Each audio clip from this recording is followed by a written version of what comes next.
Merci Madame la Vice-présidente, Monsieur le Conseil fédéral, Mesdames et Messieurs les conseillers nationaux, Mesdames et Messieurs. La responsabilité environnementale, oui. La croissance démographique exponentielle et l'immigration incontrôlée, non. Notre beau pays comptait 3,3 millions d'habitants en 1900. Un siècle plus tard, cette population a doublé pour s'établir à un peu plus de 7 millions d'habitants au passage de l'an 2000.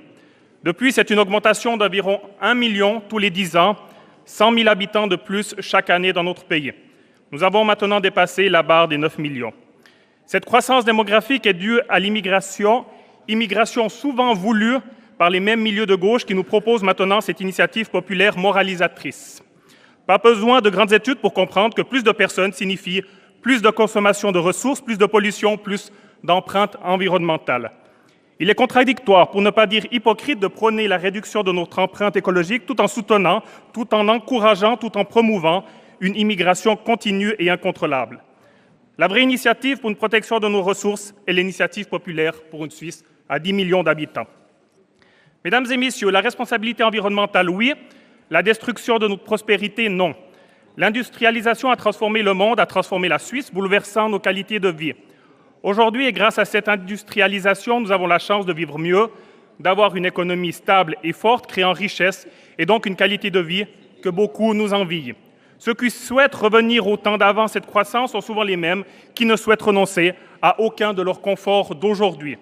Cette croissance a été possible grâce à une énergie bon marché et abondante, les énergies fossiles. Nous devons en sortir maintenant, justement pour protéger notre planète, pour protéger notre climat. C'est un défi colossal, pour ne pas dire vertigineux.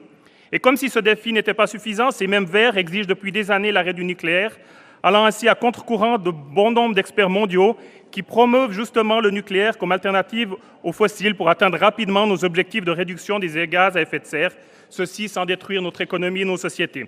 C'est cela la réalité, que cela plaise ou non. Notre empreinte environnementale sera améliorée en misant rapidement sur le renouvellement de nos centrales nucléaires. Mesdames et Messieurs, la responsabilité environnementale, oui. La déconstruction de notre économie et de nos PME, non.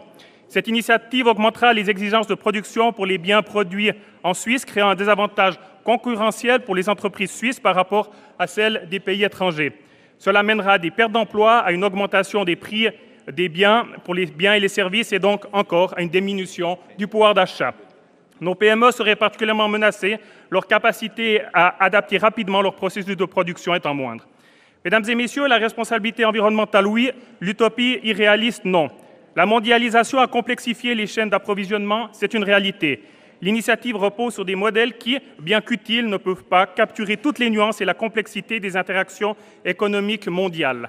Inscrire dans notre Constitution une règle si contraignante ne sera ni efficace ni applicable dans le contexte global dans lequel la Suisse évolue.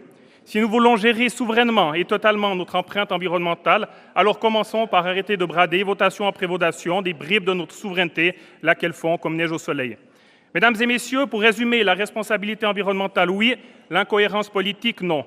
Pour véritablement avancer vers une économie durable, nous devons aligner nos politiques démographiques et environnementales de manière cohérente et réfléchie, sans céder aux contradictions idéologiques, par exemple concernant l'abandon du nucléaire.